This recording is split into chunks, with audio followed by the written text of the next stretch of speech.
नमस्कार दोस्तों, peak PCS के इस वीडियो में आप लोगों का स्वागत है। उम्मीद करते हैं सभी लोग बढ़िया होंगे और सभी लोगों की तैयारी जो है एकदम बढ़िया चल रही होगी।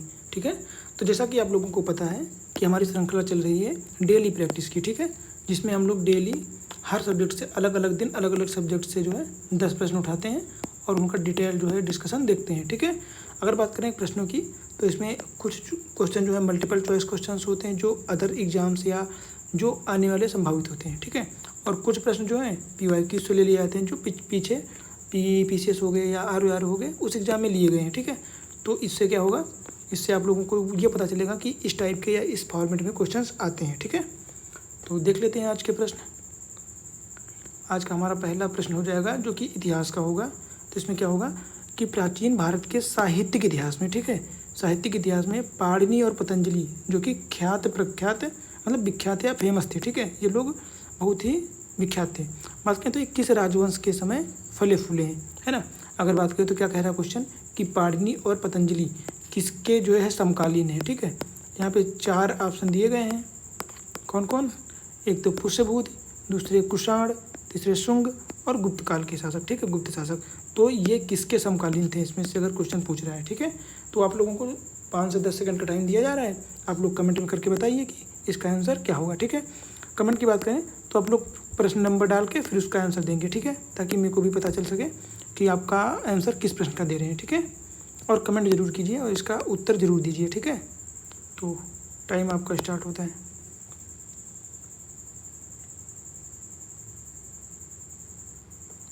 तो इसका आंसर हो जाएगा शुंग वंश से। ठीक है, ये पाणिनि और पतंजलि ये दोनों लोग जो हैं शुंग राजवंश से समकालीन थे। ठीक है, अगर इसके एनालिसिस की बात करें या इसके सल्यूशन की बात करें तो पतंजलि शुंग वंश के शासक थे या समकालीन थे। ठीक है, तथा उन्होंने ईसा पूर्व 2री शताब्दी में क्या लिखा था, महाभाष्य की रचना की थी।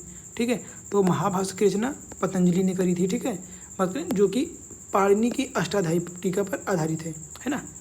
सामान्यतः प्रतियोगी परीक्षाओं में पाणिनि एवं पतंजलि को जो है शुंग काल के संबंधित माना जाता है, इन दोनों लोगों को। ठीक है, पाणिनि और पतंजलि शुंग वंश के समकालीन माने जाते हैं। ठीक है, अगर बात करें अष्टाध्यायी के रचयिता पाणिनि हो जाएंगे, महाभाष्य एवं योग सूत्र इसके रचयिता हो जाएंगे पतंजलि। ठीक है, और बात करें शुंग वंश की स्थापना या संस्थापक कौन है तो ये हो जाएंगे पुष्यमित्र शुंग। कौन हो जाएंगे, पुष्यमित्र। ठीक है, पुष्यमित्र, यहाँ पे थोड़ा ध्यान रखना, पुष्यमित्र शुंग हो जाएंगे। ठीक है, तो हमारा अगला प्रश्न क्या हो जाएगा कि यापनीय किसका संप्रदाय था एक। ठीक है, यापनीय किसकी एक शाखा थी, बौद्ध धर्म की शाखा थी, जैन धर्म की थी, या शैव धर्म की थी, या वैष्णव धर्म की थी।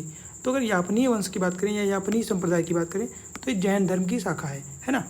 जैन धर्म की 3 शाखाएं हैं। ठीक है, कौन कौन सी, एक तो हो जाएगी हमारी श्वेतांबर। ठीक है, जो कि आप लोग जानते भी होंगे। एक तो हो जाएगी दिगंबर शाखा, तीसरी हो जाएगी यापनीय। ठीक है, ये तीनों इंपॉर्टेंट जो है इसकी शाखाएं हो जाएंगी, संप्रदाय हो जाएंगे। ठीक है, डिस्कशन की बात करते हैं तो ये जैन धर्म से संबंधित है और यापनीय संप्रदाय जैन धर्म का एक संप्रदाय था। इसका उद्भव दिगंबर परंपरा से माना जाता है। ठीक है, ये दिगंबर के अंतर्गत आती है। ठीक है, इसका प्रभाव विशेष रूप से कर्नाटका क्षेत्र में था। ठीक है, तो ये भी थोड़ा सा ध्यान रखना। इसके अतिरिक्त की बात करें तो जैन धर्म के प्रमुख 3 संप्रदाय हैं जो कि जैसा कि हम लोग बात कर भी चुके हैं, श्वेतांबर, दिगंबर और यापनीय। ठीक है, यापनीय संप्रदाय दोनों प्रमुख संप्रदायों के बीच की कड़ी मानी जाती है। मतलब यापनीय ऐसी विशेषता है, इसमें से कुछ इसकी विशेषता हो जाती है श्वेतांबर की और कुछ दिगंबर की, और कुछ इन दोनों से डिफरेंट होकर अलग हैं। ठीक है, इसलिए यापनीय संप्रदाय थोड़ा सा इन दोनों को समावेशित करते हुए माना जाता है। ठीक है, अगला प्रश्न कौन सा हो जाएगा हमारा, तीसरा नंबर हो जाएगा। बात करें तो इसमें क्या पूछा गया है कि निम्नलिखित में से कौन सा शासक पृथ्वीराज चौहान, ठीक है, पृथ्वीराज चौहान के नाम से प्रसिद्ध है। पृथ्वीराज प्रथम, पृथ्वीराज द्वितीय, पृथ्वीराज तृतीय या उपयुक्त में से कोई नहीं। तो पृथ्वीराज चौहान को हम लोग पृथ्वीराज तृतीय कहते हैं। ठीक है, इसका ऑप्शन सी हो जाएगा। अगर इसके सल्यूशन की बात करें तो पृथ्वीराज तृतीय 1178 से 1192 चौहान वंश के प्रसिद्ध शासक के रूप में जो है प्रसिद्ध थे, फेमस थे। बात करें वहीं इतिहास में पृथ्वीराज चौहान के नाम से भी इनको जाना जाता है। उसने तराइन के प्रथम युद्ध 1191 में मोहम्मद गौरी को हराया। ठीक है, 1191 में मोहम्मद गौरी को हराया और 1192 के पृथ्वी जो है तराइन का दूसरा युद्ध जो हुआ था उसमें ये बेचारे हार गए थे, ठीक है। किससे हार गए थे? मोहम्मद गौरी से, ठीक है। बात करें इसकी राजधानी, पृथ्वीराज की राजधानियाँ कौन कौन सी थी? एक तो अजमेर और दिल्ली थी, ठीक है। कवि चंद्रबरदाई पृथ्वीराज रासो के जो है रचनाकार हैं, ठीक है। अगला बात करें संयोगिता स्वयंवर। संयोगिता स्वयंवर जो है इससे जुड़ी कथाएं प्रसिद्ध हैं जो कि इन्हीं के काल या इन्हीं के समकालीन मानी जाती हैं, ठीक है। तो ये भी दोनों फैक्ट थोड़ा सा ध्यान रखना। अगले प्रश्न की बात करें जो कि हमारा चौथा प्रश्न है, ये क्या कहता है कि भारत के किस मध्यकालीन शासक ने इक्ता व्यवस्था की स्टार्टिंग की थी, ठीक है। इक्ता व्यवस्था की इल्तुतमिश, बलबन, अलाउद्दीन खिलजी और उपयुक्त में से कोई नहीं। तो अगर बात करें सबसे पहले इल्तुतमिश हो जाएंगे, ठीक है। ये इक्ता व्यवस्था की स्टार्टिंग या नींव किसने रखी थी? इन्होंने, इल्तुतमिश ने। बात करें तो दिल्ली सल्तनत में इक्ता व्यवस्था को व्यवस्थित रूप से, है ना, व्यवस्थित रूप से लागू करने का श्रेय किसको जाता है? इल्तुतमिश को जाता है। उसने प्रशासनिक सुविधा के लिए राज्य को इक्ताओं में विभाजित किया था, है ना। इक्ताओं मतलब जैसे वर्तमान में राज्य, एक राज्य होता है, ठीक है। फिर राज्य के अंदर क्या होते हैं? बहुत सारे डिस्ट्रिक्ट होते हैं, ठीक है। बहुत सारे डिस्ट्रिक्ट होते हैं, फिर उनके अंदर भी बहुत सारे क्षेत्र होते हैं। तो उनमें से किसी एक क्षेत्र को इक्ता मान लिया जाता है, ठीक है। ये बात करें इक्ता के अधिकारी कौन होते थे? मुक्ति। मुक्ति को मुक्ति भी बोलते हैं या इनको बली बोलते हैं। क्या बोलते हैं? मुक्ति या बली, ठीक है। बली मतलब लेने वाले, जो वहाँ से कोई फसल हुई या कुछ धन हुआ या गायें हुई तो उनसे कुछ लिया जाता था, वसूला जाता था, उनको वसूली करने वाले को मुक्ति बोलते हैं, ठीक है।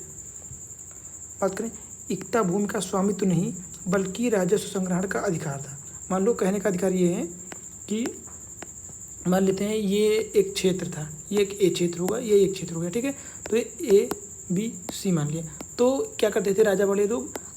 सबको या अपने जो अधीन होते थे लोग, उसमें से जो पावरफुल होते थे या जो गुंडे टाइप में होते थे, उनको यहाँ एक एक इक्ता दे दी जाती है, उनको अधिकार दे दिया जाता था कि क्या करोगे, इस एरिया से जो कर होगा, संग्रहण करना होगा, राजस्व होगा, वो लाने की तुम्हारी रिस्पॉन्सिबिलिटी होगी, ठीक है। तो ये इस एरिया को पूरा ये देखते थे इक्तेदार, पर ये एरिया इनका नहीं हो जाता था या इसका मालिकाना हक नहीं होता था, सिर्फ यहाँ से कर संग्रह करने का अधिकार इनका होता था, ठीक है। तो ये कहने का मतलब है कि इक्ता भूमि का स्वामित्व नहीं होता है, केवल राजस्व संग्रह करने का अधिकार दिया जाता है। इसे बाद में बलबन एवं अलाउद्दीन खिलजी ने और ज़्यादा मजबूती प्रदान करी थी, ठीक है। किसको? इक्ता व्यवस्था को।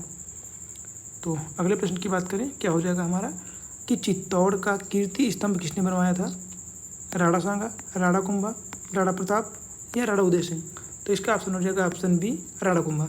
कीर्ति स्तंभ किसने बनवाया था? चित्तौड़ राजस्थान का राणा कुंभा ने बनवाया था। देख लेते हैं इसका आंसर। राणा कुंभा ने मालवा के शासक महमूद खिलजी पर विजय की स्मृति या याद में जो है 1448 में चित्तौड़गढ़ में कीर्ति स्तंभ या विजय स्तंभ जो है बनवाया था। बात करें इसकी ऊंचाई की तो 37 मीटर हो जाएगी, 37 मीटर के आसपास। ये 9 मंजिला हो जाएगी, ठीक है। और इसे हिंदू मूर्तिकला का विश्व कोश कहते हैं। क्या कहते हैं? ये थोड़ा सा आपको ध्यान देना पड़ेगा, ठीक है। ये 3 स्टार का क्वेश्चन है, यह पॉइंट बन जाता है। हिंदू मूर्तिकला का विश्व कोश किसको कहते हैं? तो राणा कुंभा के द्वारा बनाए गए विजय स्तंभ या कीर्ति स्तंभ को, जो कि चित्तौड़गढ़ राजस्थान में बनाया गया था। कब बनाया गया था? तो 1448 हो जाएगा, ठीक है। तो यहाँ पे कम से कम 4 से 5 पॉइंट जो है इंपॉर्टेंट मिल जाएंगे आपको। अगला प्रश्न क्या हो जाएगा हमारा? यहाँ पे मिलाने को दिया गया है, मिलान करना, ठीक है। सूची फर्स्ट और सूची सेकंड को एक तरफ दिया गया अलाई दरवाज़ा जो कि दिल्ली में बना है, बुलंद दरवाज़ा फतेहपुर सीकरी, मोती मस्जिद आगरा में हो जाएगी और मोती मस्जिद दिल्ली की। इनको किसने बनवाया है? उसके ऑप्शन दिए गए हैं, अलाउद्दीन खिलजी, अकबर, शाहजहाँ या औरंगजेब। तो अगर मिलाने की बात करें तो अलाई दरवाज़ा जो कि दिल्ली में है, इसका निर्माण किसने करवाया है? नंबर 1 पे अलाउद्दीन खिलजी। फतेहपुर सीकरी दरवाज़ा जो कि बुलंद दरवाज़ा है, इसको अकबर ने बनवाया है। और मोती मस्जिद जो आगरा में बनी है तो इसको शाहजहाँ ने बनवाया है। और अगर बात करें औरंगजेब की बनवाई हुई मोती मस्जिद तो दिल्ली में स्थित है। तो इसका मिलान क्या हो जाएगा? ये सारे ऑप्शन आमने सामने हैं, ठीक है।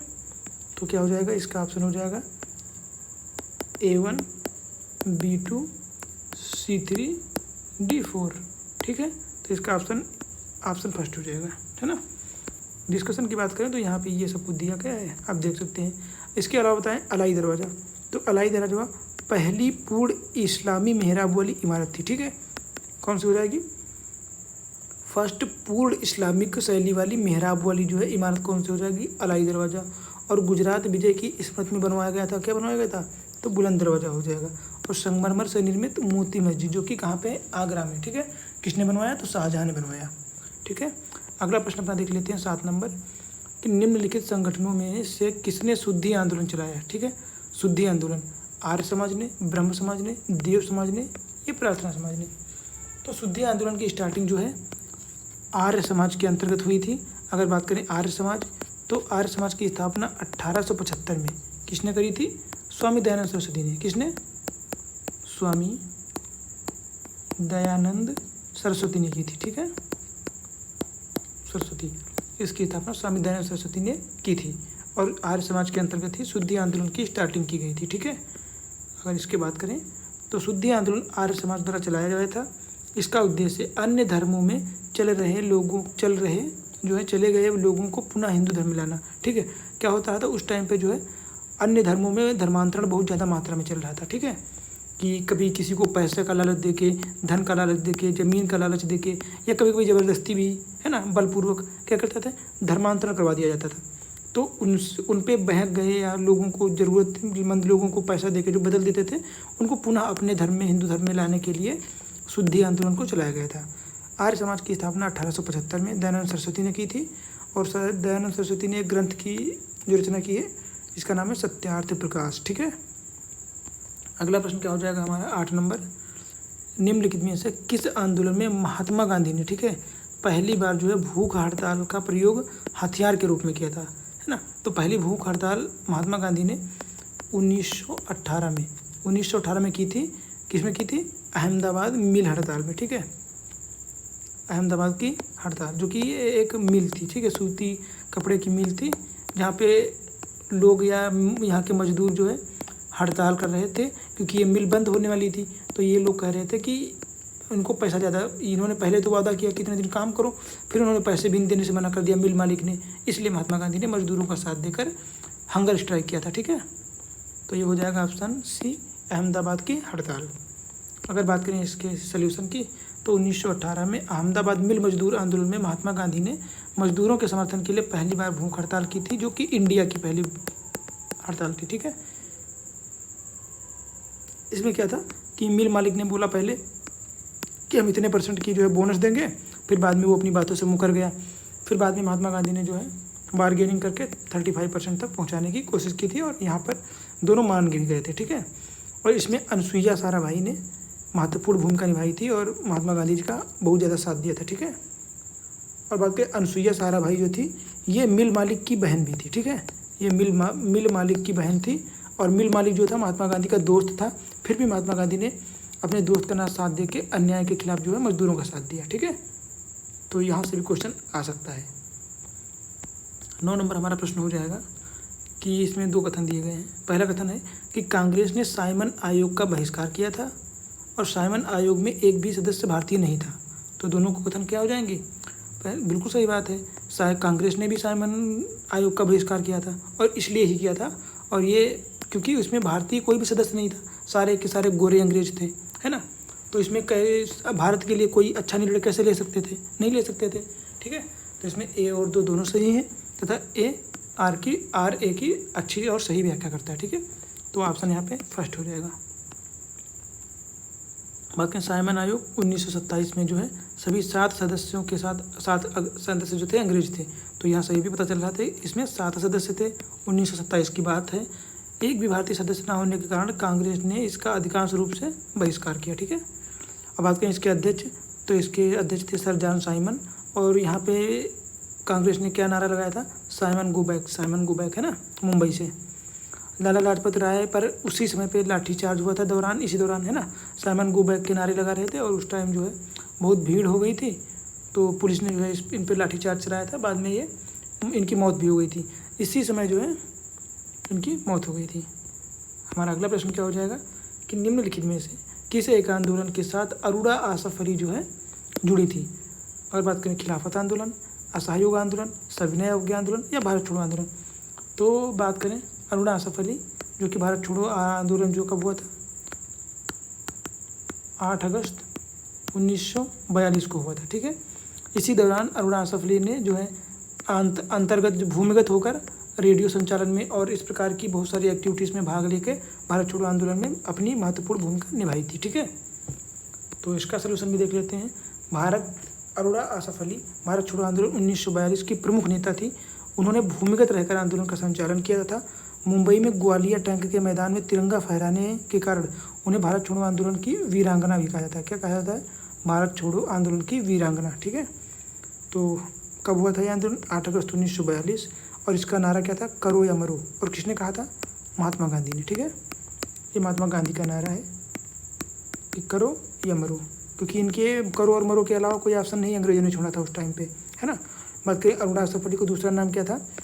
तो grand old lady of the independence movement. ठीक है, ये भी थोड़ा सा ध्यान रखना, ये दोनों एक स्टेटमेंट पूछे जा सकते हैं अरोड़ा आसफ अली से। ठीक है, तो इस प्रकार हमारे जो है 10 प्रश्न आज कंप्लीट हो जाते हैं इस श्रृंखला के। और उम्मीद करते हैं कि आप लोगों को ये वीडियो भी अच्छी लगी होगी, है ना।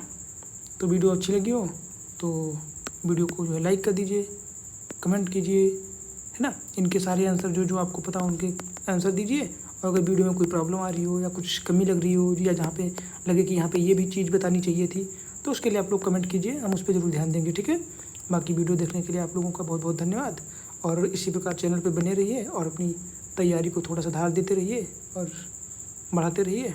बाकी मिलते हैं अगली वीडियो में अगली सब्जेक्ट के साथ। ठीक है, थैंक यू।